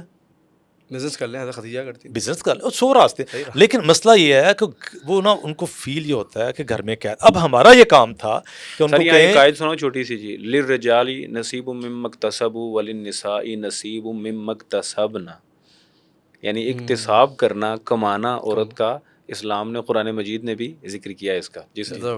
تو میں یہ کہہ رہا ہوں کہ یہ نا احساس کمتری پیدا کیا گیا، احساس تکلیف اس کے اندر پیدا کی کہ تم نا اس قید میں آ گئی ہو. اس کے مقابلے میں حقوق ہیں وہ بیان نہیں کیے جاتے. جب ان سے پروفیشن ہی پوچھا جاتا ہے جی اچھا آپ کیا جی میں فیمیل ڈاکٹر ہوں، مطلب بڑا اچھا، کوئی اگر بتا دے جی ہاؤس وائف تو سر جھکا کے جنا بتائیں گے، حالانکہ وہ سب سے بڑی شرمندگی محسوس کرتی ہے آج کل. مطلب ہمارا معاشرہ اس کو ڈیمین کرتا ہے، تذلیل کرتا ہے اس کی کہ جی یہ ہاؤس وائف ہے. اور بطور خاتون دیکھیں، میں جہاں تک جابس کی بات ہے، اس کو بطور خاتون جاب نہیں دی جاتی. یہ ایک عام غلط فہمی ہے. اگر بطور خاتون جواب دی جاتی ہے، میں نہیں کہتا کہ آپ اس کے اوپر مظلومیت طاری کریں کہ جی ہم خاتون کو ہم اپنے ڈپارٹمنٹ میں اس لیے جواب دیتے ہیں، یہ خواتین کے پاس پہلے بڑے مسائل کم ہے، وسائل کم ہے، مسائل زیادہ ہیں، اس لیے جواب نہیں دیتے. اسی ایک جگہ آفس میں خواتین جاتی ہیں، 2 خواتین جاتی ہیں بہترین ڈگری کے ساتھ، برابر کی چلیں لگا لیں، میں نہیں کہتا، مبالغہ نہیں میں کرتا، برابر کی ڈگری کے ساتھ جاتی ہیں، برابر کی اہلیت کے ساتھ جاتی ہیں. ایک خاتون جو ہے، ایک خاتون انتہائی کمرو ہے، خوبصورت بالکل نہیں ہے، کالی کلوٹی ہے، جو بھی اس کا مطلب چہرہ مور ہے، اس کے مقابلے میں ایک انتہائی خوبصورت حسین خاتون ہے. ابھی تو اشتہاروں میں بھی لکھا ہوتا ہے خوبصورتی شرط ہے، تو آپ کس کو جواب دے رہے ہیں؟ آپ خاتون کو جواب نہیں دے رہے، آپ اس مرد کے لیے جواب دے رہے ہیں جس نے آنا ہے، دیکھنا ہے، اس کے بعد اس نے اپنی نظروں کی پیاس بجھانی ہے، اس کے بعد اس نے آپ کے ساتھ بزنس کرنا، اپنی کمپنی کے ساتھ بزنس کرنا. پھر آپ نے خاتون کے حقوق تو پورے نہیں کیے، آپ نے پھر مرد کا ہی حق پورا کیا، کیونکہ مردوں کی جو نظروں کا حق آپ نے پورا کیا، آپ نے خاتون کا حق پورا نہیں کیا. ایسے اچھا اکثر HR والے جو ہیں وہ خاص طور پہ فیمیلز کی ہائرنگ کرتے ہیں، کہتے ہیں تاکہ اس سے جو ہمارے جو جتنا بھی میل اسٹاف ہے، کہہ رہے ہیں وہ بڑا جو ہے نا اسٹینڈرڈ کے اوپر اور بڑا جو ہے نا اتنا تیار ہو کے، اور ان کے وہ ایک کمپٹیشن، اب وہ میل ٹو میل کمپٹیشن نہیں ہوا کہ مردوں کا مرد سے مقابلہ نہیں ہے، اب ہے کہ مرد کا اس نے عورت ذات کو بھی تو دکھانا ہے نا، اور کہیں نہ کہیں اس کے اندر جو ہے نا وہ ہوس والا جو معاملہ ہے وہ بھی ہے کہیں نہ کہیں، یہ ہوس کی پروڈکشن ہے اور ہوس کی ٹریڈ ہے. یہ میں یار یہ ابھی آپ چلے جائیں ادھر جو آپ کے لاہور کا نیازی اڈا ہے، یہاں چلے جائیں، آج بھی کونے کو مل جائے گا آپ کو، اس لیے کہ یہ نہیں کہ کوئی گورنمنٹ نے پابندی لگا دی ہے یا لوگوں کا اخلاقی معیار بلند ہو گیا، وہاں پہ مل جائے گا بینر لگا ہوگا. جو بڑی کمپنیاں وہ نہیں کرتی، جو لیکن درمیانی درجے کی کمپنیاں وہ گاہک کو اور سواریوں کو اٹریکٹ کرنے کے لیے وہاں باقاعدہ بینر، میں نے تصویر بھی اتاری تھی ایک دفعہ، اس میں باقاعدہ بینر خواتین ہوسٹس دستیاب ہیں. وہ کیا کریں گی؟ کیا مقصد ہے اس کا؟ کیا مقصد اس کا یہ ہے؟ میں ذرا تھوڑی سی کھلی بات کروں گا. مسئلہ یہ ہے کہ آپ کا سفر خوشگوار گزرے، آپ نے جو آنکھوں کی پیاس بجھانی ہے، آنکھوں کی ہوس بجھانی ہے، اس کے لیے خاتون ہماری گاڑی میں موجود ہے. یہ اب مسئلہ یہ ہے کہ اس جاب کے لیے عورتیں تڑپ کے گھر سے باہر نکلتی ہیں. اب وہ اگر اس کے مقابلے میں ہم جو ہے مذہبی طبقات ہیں ان کو بتائیں کہ یہ جس کو تم قید اور پابندی سمجھ رہی ہو نا، یہ قید پابندی کے بدلے تمہیں اسلام یہ دیتا ہے. تم گھر کی ملکہ ہو، گھر کی رانی ہو، خاوند نے کمانا ہے، اس نے لا کے تمہارے پاؤں میں رکھ دینا. یقین کیجئے خاوند جو کماتا ہے نا، خاوند جو کماتا ہے عملی طور پہ لا کے اپنی بیوی کے پاؤں میں رکھتا ہے. پاؤں میں رکھنا ہوتا ہے نا جی، کہ ابھی آپ چلے جائیں کسی مارکیٹ میں چلے جائیں، جیولری کی مارکیٹ میں چلے جائیں، خاتون جو ہے نا، ماڑی غریب خاتون جو ہوتی ہے نا، کمزور خاتون، اس نے بھی کوئی 1.5 تولہ 2 تولے پہنے ہوتے ہیں. 1.5-2 تولہ کتنے کا ہوتا ہے اس وقت؟ 2.5-3 لاکھ کا چلا گیا. یہ کیا ہے؟ یہ پاؤں میں رکھنا ہی ہے. اس کے بعد مرد جو ہے نا، مرد مہنگے سے مہنگا، برانڈ کی بات نہیں کرتا، وہ خاص ایک لیول اور کلاس ہے، لیکن جو middle class, upper middle class بھی لگا لیں، امیر بھی لگا لیں، شادی ہوتی ہے نا، مہنگے سے مہنگا جو سوٹ پہنتا ہے نا مرد، 10,000 کا، 20,000 کا، 30,000 کا پہن لے گا، 40,000 کا پہن لے گا. یہ اینڈ ہے. اس کے بعد برانڈ شروع ہو جاتے ہیں، وہ ایک الگ ایشو ہے. لیکن جو غریب خواتین نا، غریب مڈل کلاس کی خواتین، مڈل کلاس کی، لوئر مڈل کلاس کی خواتین کا جو لہنگا ہے نا 70-80,000 لاکھ سے سٹارٹ ہوتا ہے اور پھر ملینز میں جاتا ہے. اب یہ کیا پاؤں میں ڈال رہی ہے نا، یہ کمائی کر کے پاؤں میں ڈال رہی ہے. یہاں پہلے باپ پاؤں میں ڈالتا ہے بیٹی کے لیے، عزت محبت کی ہے نا. یہ تو نہیں ہم کہتے کوئی بلیک میلنگ تو نہیں ہوتی کہ خاتون کہے گی مجھے لا کے دو. یقین کریں 99% محبت سے کیا جاتا ہے. بیوی کے ناز محبت سے اٹھائے جاتے ہیں. بندہ سارا دن ایک وہ رکشہ چلا رہا ہے یا لوہے کی بٹی کے اوپر بیٹھ کے پسینے میں لوہا کوٹ رہا ہے، اس کے بعد گھر جانے کے لیے نکلتا ہے تو 2 کلو آم لے کے جا رہا ہوتا ہے، ایسے 2 درجن کیلے لے کے جا رہا ہوتا ہے. کس کے لیے لے کے جا رہا ہے؟ اور گھر جا کے اس کی کوشش ہوتی ہے میں نہ ہی کھاؤں. بالکل ایسے ہی گھر جا کے اس کی کوشش ہوتی ہے میرے بچے کھا لیں، میری بیوی کھا لیں. کوئی صاحب آپ کی اس گفتگو کو اور آپ کو ہی صرف ایک ہنٹ دینے کے لیے میں چاہوں گا کہ آپ اس پہ تھوڑا سا بولیں. وہ یہ ہے کہ دیکھیں اس وقت یہ کہا جا رہا ہے کہ جیسے آپ نے بار بار یہ اشارہ کیا، بلکہ وضاحت بھی کی کہ اپنی آنکھوں کو سینکنے کے لیے عورت کو زیادہ تر نوکری دی جا رہی ہے. اب جو لبرل مافیا ظاہر ہے وہ یہ کہتا ہے کہ وہ جو آنکھوں کا سینکنا ہے وہ اس لیے ہے کہ ہوس ہے زیادہ، اور ہم ہوس ہی ختم کرنا چاہتے ہیں. وہ یہی کہتے ہیں نا کہ جب زیادہ انٹریکشن ہوگی، مختصر ترین لباس ہوں گے اور زیادہ ملاقاتیں ہوں گی، جس طرح کہ ہماری کو ایجوکیشن کے زیادہ تر اداروں میں بطور نتیجہ ہم ان خاتون نما لڑکوں مردوں کو دیکھتے ہیں جو مرد کم اور خاتون زیادہ دکھتے ہیں. تو وہ کہتے ہیں کہ یہ اصل آئیڈیل معاشرہ ہے کہ جب کوئی بندہ محسوس ہی نہ کرے کہ یہ خاتون ہے اور اس کے یہ بے لباسی ہے. تو اس کے بارے میں آپ کیا کہنا میں اگلا سٹیپ اصل میں چاہتا ہوں کہ بات کا رخ آگے جائے کہ آپ کیا کہنا چاہیں گے اس موضوع پر کہ کیا یہ ہوس کا خاتمہ حل ہے؟ جن معاشروں نے اس ہوس کا خاتمہ کرنا چاہا ہے؟ کیا وہاں پر بے حیائی ختم ہو گئی ہے؟ کیا وہاں پر ریپ کی تعداد وہاں پر یعنی وہ ریپ اسے گنتے ہیں جہاں پر صرف ایک فرد جو سا اس کی خواہش نہیں ہوتی، دونوں کی خواہش ہو تو اسے نہ وہ جرم نہیں سمجھتے ہیں. تو کیا وہاں پر یہ تعداد کم ہو گئی ہے؟ کیا وہاں پر ابیوز نہیں ہوتا؟ کیا وہاں پر اجتماعی زیادتیاں نہیں ہو رہی ہیں جہاں پر لوگوں نے یہ کوشش کر رکھی ہے؟ سر اس پہ پلیز تھوڑی سی بات. دیکھیں میں آپ کو بتاتا ہوں، نشہ بڑھتا ہے، شرابیں جو شرابوں میں ملے، یہ کس طرح ممکن ہے کہ ایک پرانی شراب لیتے ہیں آپ، ایک دوسرے سے دوسرا برانڈ لیتے ہیں، پھر ملا کے پیتے ہیں، تو نشہ تیز ہوتا ہے، کم نہیں ہوتا. ایک میں بتاتا ہوں اگلی بات یہ ہے کہ یہ کوئی ویکسین نہیں ہے، یہ کوئی کرونا کی ویکسین نہیں ہے کہ آپ کرونا کے جراثیم کو کمزور کر کے مردہ کر کے اندر ڈال دیں گے تو وہ جا کے آپ قوت مدافعت پیدا کرے گا، انسان کا سسٹم چینج کرے گا اور وہ بچ جائیں گے. یہ میں بتاتا ہوں، یہ پیاس بڑھتی ہے، یہ بنیادی غلط، یہ تھنکنگ ہی غلط ہے، یہ جھوٹ بولا جاتا ہے، دھوکہ دیا جاتا ہے، یہ بھی مارکیٹنگ ہے، یہ بھی مارکیٹنگ کا ایک طریقہ کار ہے، غلط آرگومنٹ کیے جاتے ہیں. میں اس طرف نہیں جاتا، ڈیٹا موجود ہے، ابھی آپ گوگل کر لیں کہ سعودی عرب میں کتنے بالجبر واقعات ہوتے ہیں زنا کاری کے، پاکستان میں کتنے ہوتے ہیں، امریکہ میں کتنے ہیں. امریکہ میں اس ڈیٹے میں نہیں پڑھتا، یہ پڑھے ہوئے ہیں جی، بڑا کچھ لکھا گیا اس کے اوپر. میں بتاتا ہوں آپ کو، دیکھیں بات یہ ہے کہ اللہ تعالیٰ نے انسان کی فطرت میں یہ جنس کا جذبہ رکھا ہے. اگر بطور مذہبی پرسن ہم لوگ بھی اگر اس کے اوپر کوئی قدغن لگائیں گے نا، کیونکہ اسلام نے نہیں لگائی قدغن نا، اسلام کا مزاج بالکل اس میں بڑا اوپن مزاج ہے اسلام کا. اگر ہم مذہبی لوگ بھی قدغن لگائیں گے ہم بھی غلط کریں گے. ٹھیک ہے، اگر یہ لوگ قدغن لگا رہے ہیں تو یہ دوہرا غلط کریں گے. اس طرح ہم غلط اس طرح کریں گے کہ نبی صلی اللہ علیہ وسلم کے دور میں کیا تھا کہ حضرت جابر آئے ہیں، دور میں رواج تھا کہ مرد جو ہے وہ مہندی لگا لیتے تھے پاؤں پہ یا شاید ہاتھوں پہ، تو انہوں نے مہندی لگائی ہوئی تھی تو انہوں نے رسول صلی اللہ علیہ وسلم یہ کیا، انہوں نے کہا یا رسول اللہ میری شادی ہو گئی ہے، اتنی سادگی سے شادی ہو گئی ہے کہ جابر جیسے صحابی. تو انہوں نے فرمایا اس حدیث میں 3-4 پوائنٹس ہیں جنس کے حوالے سے. تو نبی فرمایا کس سے کی؟ انہوں نے بتایا فلاں عورت سے، یعنی کہ وہ جو ہے کوئی طلاق یافتہ خاتون تھی یا بیوہ تھی.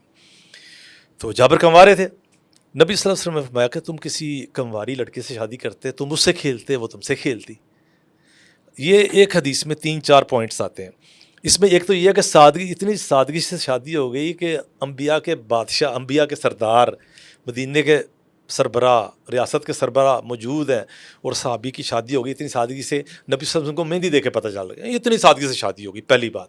پھر نبی صلی اللہ علیہ وسلم نے اس میں فرمایا کہ تم نے بیوہ اور سے انہوں نے کہا کہ جواب میں کہ میرے چھوٹے بہن بھائی تھے، میرے والدین فوت ہو چکے، میرے چھوٹے بہن بھائی تھے، تو میں نے اس لیے کوئی تجربہ کار عورت لے کے آیا ہوں تاکہ ان کو سنبھالے. اس میں آپ کا وہ فیملی سسٹم بھی آ جاتا ہے اسی حدیث میں کہ یہ جو کہتے ہیں نہیں، ہم ماں باپ کے آپ کے ماں باپ کے کھانے نہیں پکا کے دیں گے، ہم آپ کی ماں باپ کے چائے نہیں گرم کر کے دیں گے.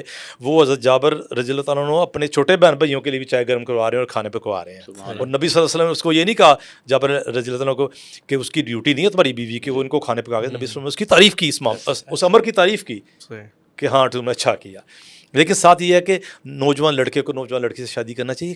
ایج کا جو تقاضے ہوتے ہیں نا، یہ یعنی کہ مراد یہ ہے کہ اس حدیث سے یہ بات واضح ہوتی ہے کہ جو جنس کے تقاضے ہیں، جو عمر کے تقاضے ہیں، یہ ایک ایسی بھوک ہے جو فطرت ہے. اس کے اوپر قدغن نہیں لگانی چاہیے، اس کے اوپر روک ٹوک نہیں ہونی چاہیے. اب قدغن نہیں لگانی تو کرنا کیا ہے؟ کرنا یہ ہے کہ جب بچہ ہے شادی بالغ ہوتا ہے اس کی شادی پہلے یاد کر لینی چاہیے، فوراً شادی کرنی چاہیے.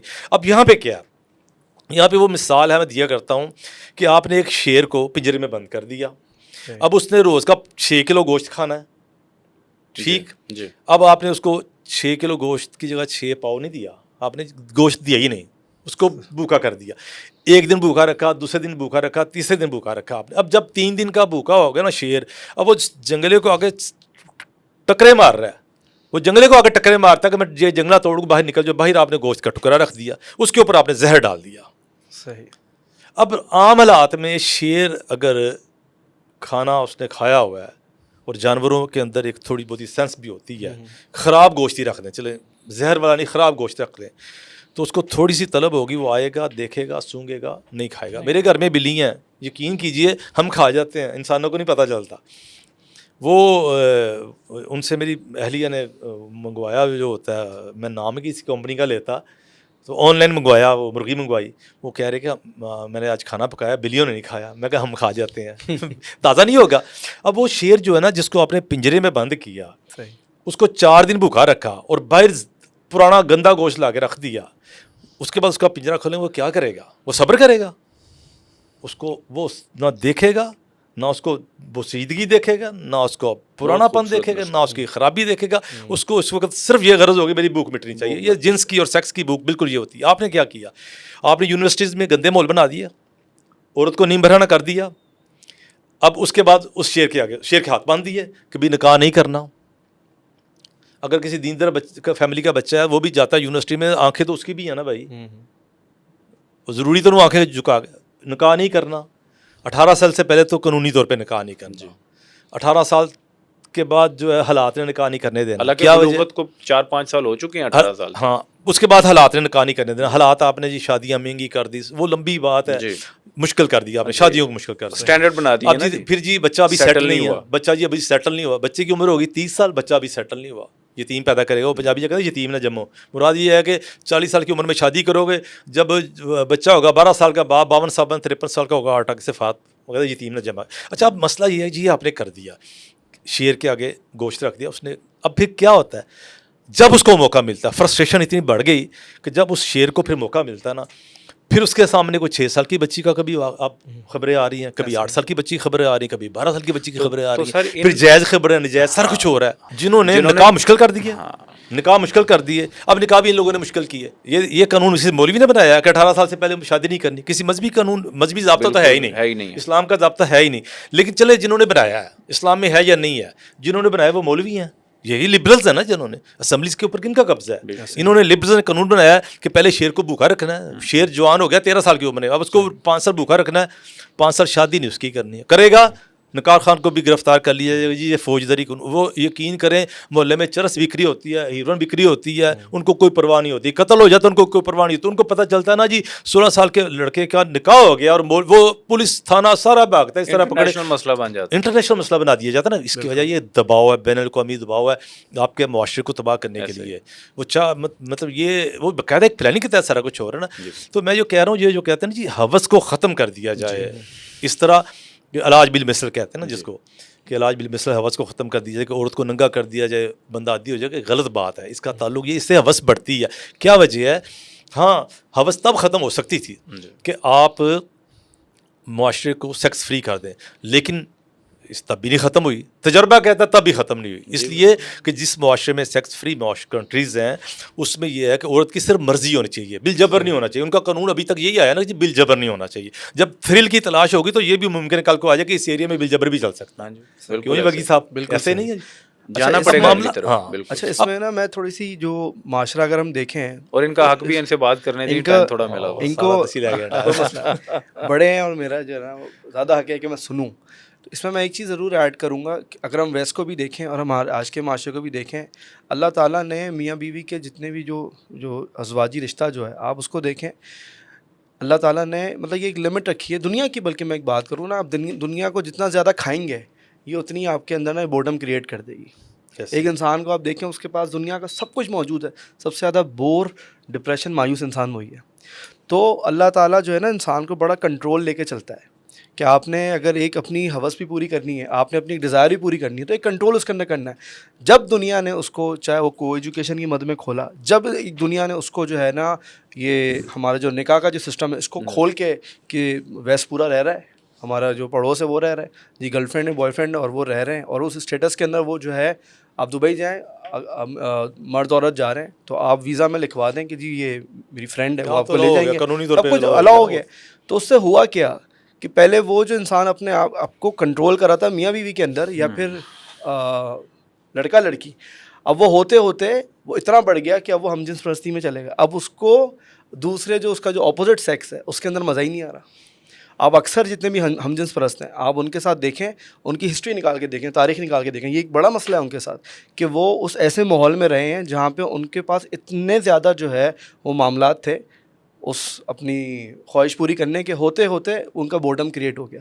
اب انسان کو نا ہر دفعہ ایک چیز چاہیے ہوتی ہے کہ اور کیا ہے, نیا کیا ہے, نئے پن کی تلاش میں ہوتا ہے انسان. تو اس نئے پن کی تلاش میں انہوں نے اب وہ ہم جنس پرستی کی طرف چلے گئے. اب ان کو جو عورت ہے یا جو ان کی بیوی ہے یا وہ پوری نہیں کر پا رہی اس کے اندر. بنیادی طور پہ یہ بات ہے جب خالق جو ہے نا, خالق خالق سے زیادہ کسی بھی چیز کا خالق ہوتا ہے نا، اس کو اپنی چیز کا بہت اچھی طرح پتہ ہوتا ہے. جس طرح انسان اللہ کی تخلیق ہے نا، تو اللہ تعالیٰ کو پتہ ہے. اللہ تعالیٰ نے یہ جو نکاح کا رشتہ بنایا ہے، اس میں ایک تقدس پیدا کیا ہے. اس کے بعد یہ اس میں پھر ذمہ داری ڈالی ہے کہ جی اس نکاح کے نتیجے میں جب تم لوگ اپنی لائف کو انجوائے کرو گے تو اس کے بعد اللہ تعالیٰ اولاد دے گا، تو اس کی ذمہ داری پوری کرنی ہے. وہ جو یہ ساری چیزیں مل کے جو پورا ایک ماحول اور معاشرہ تشکیل دیتے ہیں، وہ اس میں تقدس پیدا کرتا ہے. وہ ایک دیکھیں میں آپ کو بتاتا ہوں، عادی زناکار جو ہیں کسی کو پوچھ لیں کہ اب وہ بھی تو جنسی عمل کرتا ہے نا، تھوڑی سی کھل کے بات کر رہا ہوں، وہ بھی تو جنسی عمل کرتا ہے نا. اور میاں بیوی جو ہوتے ہیں جن کا آپس میں نکاح ہوا ہوتا ہے وہ بھی کرتے ہیں. ٹھیک ہے، وہ چور ہوتا ہے، وہ پرسکون ہوتے ہیں، ان کی ذہنی کیفیت فرق ہوتی ہے، ان کی نفسیات ہی چینج ہو جاتی ہے. یہ اللہ تعالیٰ نے اس معاملے میں اتنی برکت دی ہو، جو قرآن پاک میں تم ان کا لباس ہو یہ تمہارا لباس ہے، مودہ اور رحمت رکھ دیا. وہ اتنا یعنی کہ اس میں مطلب خوبصورت بات ہے. صاحب میں ایڈ ہونا چاہوں گا سر. کافی دیر دونوں ساتھیوں کو سنا ہے، مجھے بھی سننا چاہیے آپ کو. سنانا تو نہیں، خاص طور پہ کوئی دوسری صاحب کو ان سے سیکھنا ہے. سر آج چونکہ معاشرت پہ بات ہماری ہو رہی ہے، حسن معاشرت حجۃ الوداع کے پس منظر میں، تو معاشرہ جو ہے وہ 3 بڑے دھاروں سے منسلک ہے. یعنی جہاں بھی مل کر لوگ رہ رہے ہوں گے وہاں مسائل پیدا ہوں گے، خرابیاں پیدا ہوں گی، پرابلمز آئیں گی. تو 3 بڑے دھارے، یوں کہہ لیجیے 3 ڈیفنس لائنز ہوتی ہیں خرابیوں کو ڈیل کرنے سے. یعنی میں خرابیوں پہ بات اسے کرنا چاہتا ہوں کہ کوئی آدمی صحت مند کب ہوتا ہے؟ جب اس میں بیماری کوئی نہ ہو. کوئی معاشرہ ٹھیک کب ہوتا ہے؟ جب اس میں خرابیاں کم از کم ہوں. ہم ختم تو کر نہیں سکتے. تو 3 ڈیفنس لائنز ہیں. ایک سب سے پہلی تو ہوتی ہے ریاست، وہ نظریاتی ہو، وہ سرحدوں والی ہو. بہرحال ایک ریاست جتنی بھی بڑی ہو سکتی ہے، وہ پہلی ڈیفنس لائن ہے جب وہ برائیوں کو معاشرے میں روک سکتی ہے.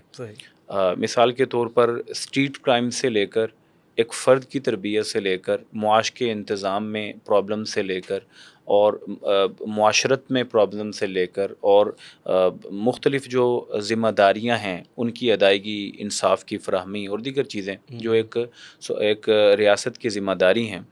تو ان میں جتنے بھی پرابلمز ہیں، سب سے پہلا تو ذمہ دار ہے دھارا جو ریاست کا ہے، جو پہلی ڈیفنس لائنز تھی. ہمارے ہاں اخلاقی اقدار کی یا معاشرت کی جو ہم بات کر رہے ہیں، تو ہمارا وہ دھارا جو ہے نا، وہ اپنی ذمہ داری سے ہاتھ اٹھائے بیٹھا ہے. یعنی میرے جو ہمارے چوکوں پہ بچوں کو، اگلی نسل کو جو ہم فلیکسز سے یا اپنے سائن بورڈ سے چیزیں سکھا رہے ہیں، وہ بہت غلیظ ہیں. یعنی ہمارے، اور پھر ہم جو ڈراماز میں چیزیں پیش کر رہے ہیں، جو ہمارے میڈیا کے ذریعے سے بغیر، اچھا اس میں صرف یہی نہیں کہ معاشرتی اخلاق کی بات ہو، اس میں دین محفوظ نہیں، شاعر اسلام محفوظ نہیں، اور ریاست سوتی ہے. ریاست جان بوجھ کر سوئی رہتی ہے، تماشا دیکھتی ہے. اچھا ریاست کی یہ بنیادی ذمہ داریاں تھیں، ادا نہیں ہوئی ہیں. اب دوسرا بڑا دھارا بچتا ہے سوسائٹی کا. سوسائٹی سے مراد وہ گئے وقتوں کے وہ جو ہمارے آپس میں روابط ہوتے ہیں نا لوگوں کے. خیر اب یہ باقی نہیں رہے. جو 30 سال سے زیادہ عمر کے ہیں وہ شاید اس کو تھوڑا بہت جانتے ہیں، اور اللہ ماشاء اللہ چند ایک دیہاتوں کا ذکر سنا ہے جہاں پر جن کی اپنی ایمبولینس ہے، جنہوں نے ایک بڑا سسٹم بنا رکھا ہے، وہاں چوری نہیں ہوتی ہے، وہاں فیصلے رضامندی سے کیے جاتے ہیں اور بڑی اچھے سے. تو یہ پاکستان میں موجود تقریباً ہر صوبے میں 1-2 ایسے آپ کو دیہات یا سوسائٹیز مل جائیں گی جہاں کے ایسے قوانین مرتب ہیں. تو وہ سوسائٹیاں بھی نہ رہیں. اب تو ہمسائے کو ہمسائے کا پتہ نہیں ہے. ویسے ہی یعنی ہمیں جس سوسائٹی نے رزسٹ کرنا تھا نا برائی کے سامنے، قدوسی صاحب، معاشرے کی برائیوں کو روکنے کے لیے جس سوسائٹی نے مل کر ممکن تھا کہ رات کو 2 بجے بچی آ رہی ہے یا بچہ آ رہا ہے تو وہ پھینٹی لگتی تھی کہ تم اتنے لیٹ. بھائی اس کئی گلیوں کے آگے نا بیریئر لگے ہوئے ہوتے ہیں، جنگلے لگے ہوئے ہوتے ہیں کہ ہمارے یہ قوانین ہیں، ان کو جو فالو کرے گا ہمارے ساتھ رہے گا. آج بھی آپ کو لاہور میں نظر آ جائیں گے مختلف علاقوں میں. تو وہ سوسائٹی بھی نہیں رہی. یہ تھی سیکنڈ ایک ہماری ڈیفنس لائن تھی. وہ سب تیسری اور آخری ڈیفنس لائن بچتی ہے خاندان. بڑی تیزی سے اب اس ڈیفنس لائن کو تباہ کیا جا رہا ہے. یعنی اور یہ تینوں ڈیفنس لائنز جو ہیں رسول اللہ صلی اللہ علیہ وسلم کی خطبہ حجۃ الوداع میں بڑی خوبصورتی سے ملتی ہیں. اچھا، میں یہاں مختصراً آپ سے یہ کہنا چاہوں گا، آپ کی وساطت سے اور اس ادارے کی نہاد کی وساطت سے میں پیغام دینا چاہوں گا کہ خدا را اس خاندان کو جو آخری ڈیفنس لائن ہے اسے محفوظ رکھیے، اس کو پانی دیجیے، اس کو پالیے پوسیے، اس کے لیے کچھ قربانیاں دے دیجیے، اور وہ جو خاندان ہے اس کا وہ کوئی 25 فٹ یا 25 میٹر ادھر یا ادھر نہیں جاتا ہے، وہ ایک مختصر سا ایک جو قریبی رشتہ داروں کا ایک خاندان بنایا گیا ہے۔ اسلام نے اس کے حقوق اور فرائض واضح الفاظ میں مرتب کیے ہیں، باپ بیٹا ہے، بیٹی ہے، بھائی ہے، بہن ہے، ماں باپ ہیں، یہ ایک مختصر سا خاندان، اور اس کے کچھ جزیات ہوں گی، اس کے آگے ہوں گے۔ تو اسلام نے جو یہ ہمیں حقوق و فرائض کے ذریعے سے ایک بہت بڑی تلقین کر رکھی ہے، میں سمجھتا ہوں خطبہ حجۃ الوداع کا آج کے دور میں اگر گھر بیٹھے ہوئے ماں باپ جو نوعمر ہی کیوں نہ ہوں، اور بیٹا بیٹی اور بہن بھائی یہ پیغام سن رہے ہیں، تو خطبہ حجۃ الوداع کا آج کے دور میں بہترین میسج ان کے لیے یہ ہے کہ اپنے رشتوں کی قدر کرتے ہوئے اس برائی کے سامنے ڈیفنس پیدا کیجیے، کوشش کر کے ایسے خوبصورت قوانین مرتب کیجیے جو آپ کے معاشرے کی رذالتوں کو آپ کی اولادوں تک پہنچنے سے روک لگاتے ہوں۔ صحیح، بہت ضروری ہو گیا ہے، وگرنہ اگر آپ اپنی ریاست پہ رہتے ہیں، معاشرت نہیں قابو میں آئی اور برباد کیے جا رہے ہیں، اور اگر آپ اپنی سوسائٹیز پر رہتے ہیں، ختم ہو چکی ہیں، وہ قصہ پارینہ ہو گئی ہیں۔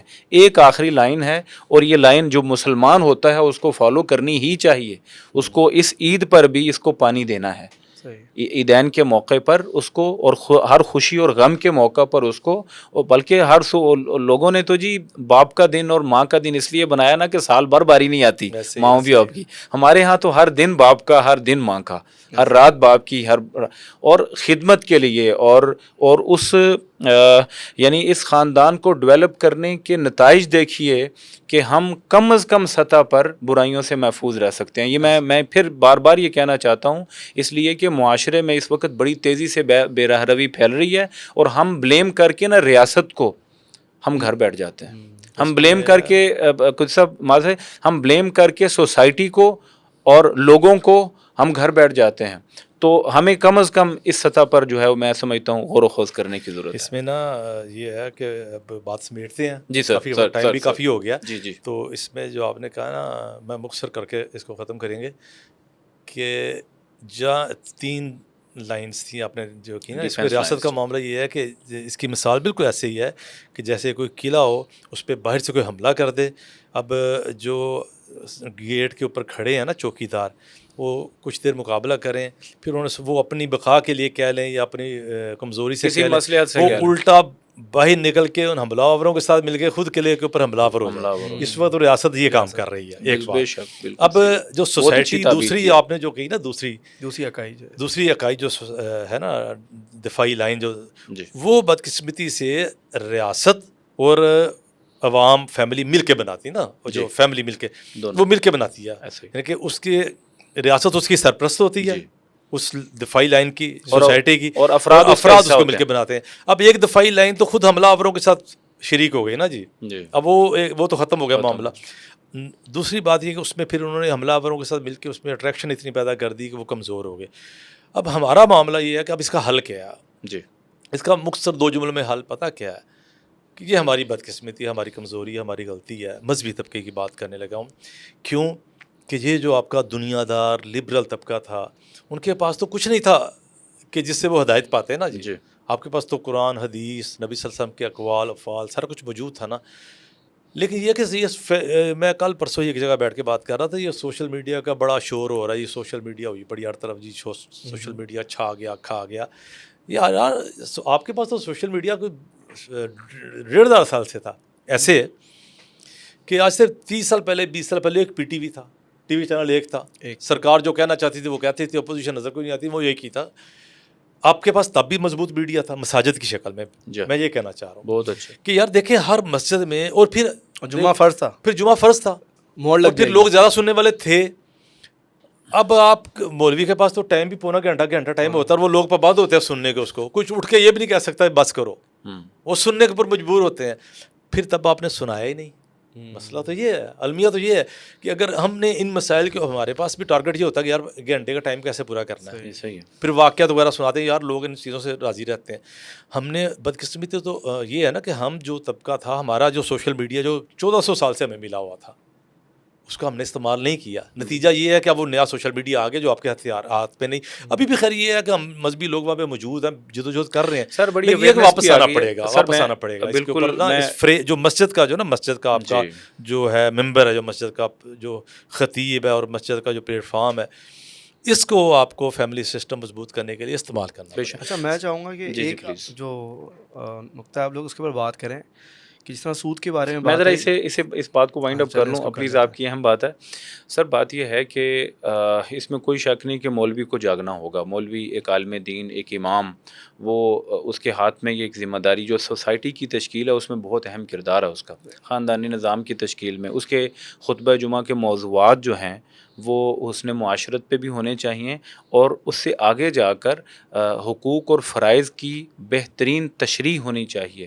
اور پھر آج کے دور میں سر، یہ میں پھر عرض کرتا ہوں، آج کے دور میں جو سوال پیدا ہوتا ہے اس کا جواب دینا چاہیے. آج سے 200 سال 300 سال 400 سال پہلے جو سوالات پیدا ہوتے ہیں ان کے جواب آج دینے کی اتنی زیادہ ضرورت نہیں ہے. ہاں جب وہ لامحالہ حوالہ دینا وہ آپ دیجئے، تو ہمیں آج کے دور کے سوالوں کے آج کے دور ہی اور اسی کے انداز میں جواب دینے چاہیے. جیسے آپ نے کہا، ہمیں بہت سارے لوگ میڈیا پر اسی لیے بڑے بڑے میں سمجھتا ہوں علم کے سمندر موجود ہیں ہماری درسگاہوں میں، لیکن وہ کیوں میسر نہیں؟ کیونکہ آج کا انداز شاید سمجھا جاتا ہے جو بڑا صورت کا موضوعات کی بات کر رہا ہوں. یہ تو ہے نا کہ آج کے لوگوں سے آج کی زبان میں اس طرح بات کرنی، یہ تو ایک اگلی سٹیج ہے نا. جی میں تو یہ کہہ رہا ہوں ان موضوعات کو ڈسکس نہیں کیا جاتا، یہ موضوعات ڈسکس کرنے پڑیں گے. صحیح بہت اچھا. آپ نے پروگرام شروع کیا تھا سر اور آپ کو ختم کرنا پڑے گا. کر دیں ختم جی. انہوں نے دوسرے شہر میں جانا ہے. میں کہتا ہوں ایک پوائنٹ پہ اگر آپ لوگ، اب آپ چاہے 15 منٹ بولیں، ہم اب آپ نہیں بولنا ہے سر. ایک پوائنٹ پہ آپ لوگ جو ہے نا دو رہنمائی کریں. ایک اس میں پوائنٹ تھا خون کا، خون معاف ہے، بدلہ اللہ کے رسول نے کہا میں معاف کرتا ہوں. دوسرا اللہ کے رسول نے کہا سود بھی معاف کرتا ہوں. تو جو معاف کرنا جو ہے یہ ایک بڑی اکائی ہے ہماری سوسائٹی کی. اس کے اوپر بھی آپ لوگ تھوڑی بحث کریں. میری ٹینشن نہ لیں. نہیں، ہم آپ کی ٹینشن لیں گے، اور اچھی بات ہے. یہ بھی رسول اللہ صلی اللہ علیہ وسلم نے فرمایا کہ سب مسلمان برابر ہیں اور ٹینشن لیا کرے ایک دوسرے کی. سر معاف کرنا اور عفو اور درگزر رسول اللہ صلی اللہ علیہ وسلم کی زندگی سے ہمیں نظر بھی آیا ہے، اور نبی علیہ السلام نے کمال مظاہرہ کیا جب فتح مکہ ہوا کہ اپنے جانی دشمنوں کو، زندگی بھر اذیتیں دینے والوں کو، اسی مکے سے نکالنے والوں کو، اور ان کو جو خاندانی تعصب میں یا جو اللہ کی دشمنی میں، یا وہ کہ جو کسی اور وجہ سے دشمن بنے رہے ہیں، رسول اللہ صلی اللہ علیہ وسلم نے ان کو بیک زبان معاف کیا اور اپنے ساتھیوں کو روک دیا ان پر ہاتھ اٹھانے سے، اور اپنی ذاتی کسی بھی وجہ سے اللہ کے رسول صلی اللہ علیہ وسلم نے انتقام نہیں لیا. اور بڑے پیارے الفاظ ہیں نبی علیہ السلام کے، اور قرآن مجید بلکہ کہتا ہے، بلکہ ایک بڑی پیاری ہمارے ایک دوست ڈاکٹر ہیں اور وہ سائیکالوجی کے ڈاکٹر ہیں جی. تو سورۃ التغابن کی آیت ہے، تو اس کی روشنی میں وہ کہہ رہے تھے کہ جتنا بندہ ٹینشنز جمع کرتا ہے، ایک ایک تنکا کر کے ایک پورا جھاڑو بن جاتا ہے اس کے دماغ میں، تو ایک وزن بڑھتا جاتا ہے، نیندیں خراب ہوتی ہیں، پرابلمز پیدا ہوتی ہیں. تو ایک بندہ وَإِن تَعْفُوا وَتَصْفَحُوا وَتَغْفِرُوا فَإِنَّ اللَّهَ غَفُورٌ الرحیم، غالباً اس طرح کے الفاظ ہیں کہ اگر آپ معاف کر دو، اگر آپ چھوڑ دیا کرو بات سونے سے پہلے، جس طرح کا ہمیں ہدایات ہیں کہ اپنے دل کو صاف کر کے سویا جائے، تو وہ ایک جھاڑو جو انسا ہے وہ بننے کی بجائے تنکا بھی نہیں بنتا ہے، اور انسان بالکل فریش اور ایک شاندار زندگی گزارتا ہے. تو وہ کہہ رہے تھے کہ سائیکالوجی کا یہ رول ہے کہ سب سے پہلے بندے کے بوجھ اتارے جاتے ہیں. تو بوجھ تب اترتا ہے جب آپ معاف کرتے ہیں. تو میرا خیال یہ ہے کہ سب سے پرانی بات رسول اللہ سے شروع ہوتی ہے اور سب سے نئی بات سائیکالوجی کی پہ آخر رکتی ہے. رسول اللہ صلی اللہ علیہ وسلم کا اسوہ اس سے بھی آگے بڑھ کے ہے کہ معاف کرنے سے بھی بڑا مشکل کام ہے. معاف کرنا بڑا مشکل کام ہوتا ہے. ایک بندے نے آپ کے ساتھ زیادتی کی ہے، کسی مجلس میں آپ کے بارے میں کوئی بد زبانی کی ہے، عزت اچھالی ہے، کوئی آپ کا حق مارا ہے، آپ کا پیسہ غصب کیا ہے، تو بڑی مشکل ہوتا ہے معاف کرنا.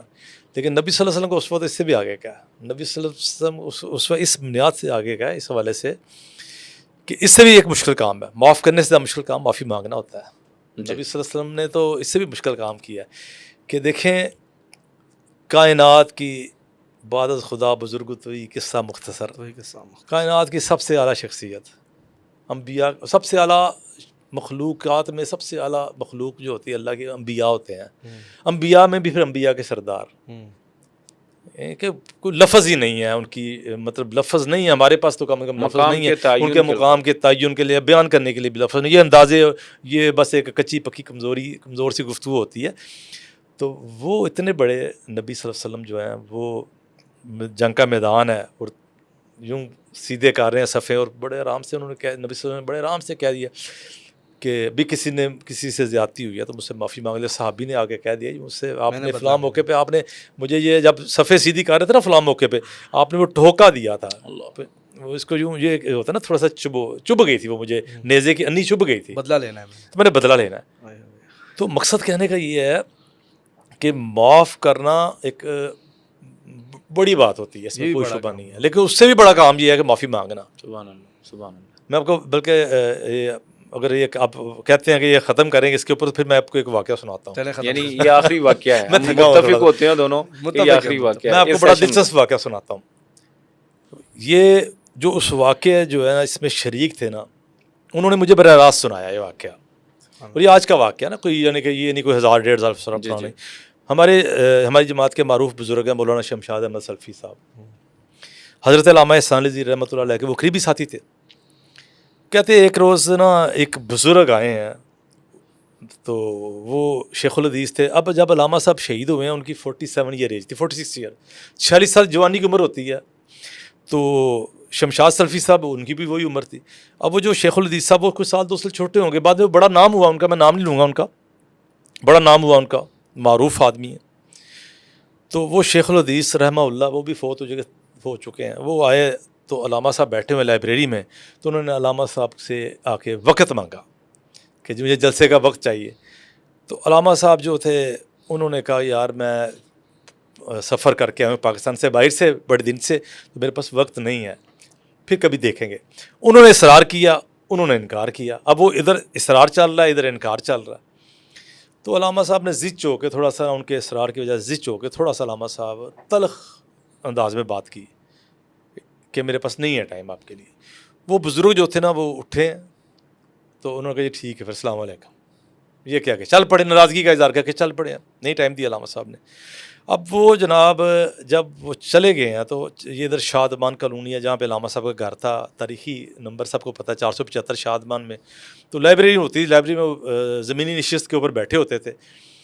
اب وہ نکل گئے نا بزرگ جب، تو 2 یا 3 منٹ بعد احساس ہوا کہ یار یہ غلط ہو گیا، تو وہ مولانا شمشاد سلفی صاحب کو کہا علامہ صاحب نے کہ جی ان کو بلا کے لائیں۔ وہ سلفی صاحب بھاگے ہیں، وہ زیادہ سے زیادہ 200-300 میٹر دور گئے ہوں گے گھر سے باہر، ایک گول چکر ہے جو شادمان کا گول چکر ہے فاطمہ میموریل ہاسپٹل سے پہلے جو گول چکر آتا ہے، وہ سلفی صاحب کہتے ہیں میں اس گول چکر تک چلا گیا، وہ وہاں پہ بزرگ بھی جا رہے تھے، ان کو میں نے کہا علامہ صاحب بلا رہے ہیں، وہ کہتے ہیں نہیں میں نہیں جانا، رکھا اپنا علامہ اپنے کو کہتے میں نہیں جانا، کہتے نہیں جی علامہ صاحب بلا رہے ہیں آپ کو جانا پڑے گا، تو کہتے میں نے کہا میں نے نہیں جانا۔ تو اب شلفی صاحب کا خاص مزاج ہے، وہ کرنال انڈیا کا علاقہ تھا، اس کا خاص لہجہ ان کا کرنالوی لہجہ، اردو اسپیکنگ لوگ ہیں لیکن پنجابی مکس ہوتی ہے، بھائی میں تو آپ کو لے کے جاؤں گا چاہے میں آپ کو اٹھا کے لے کے جاؤں۔ تو وہ جو ضد کی انہوں نے، ان کو لے گئے۔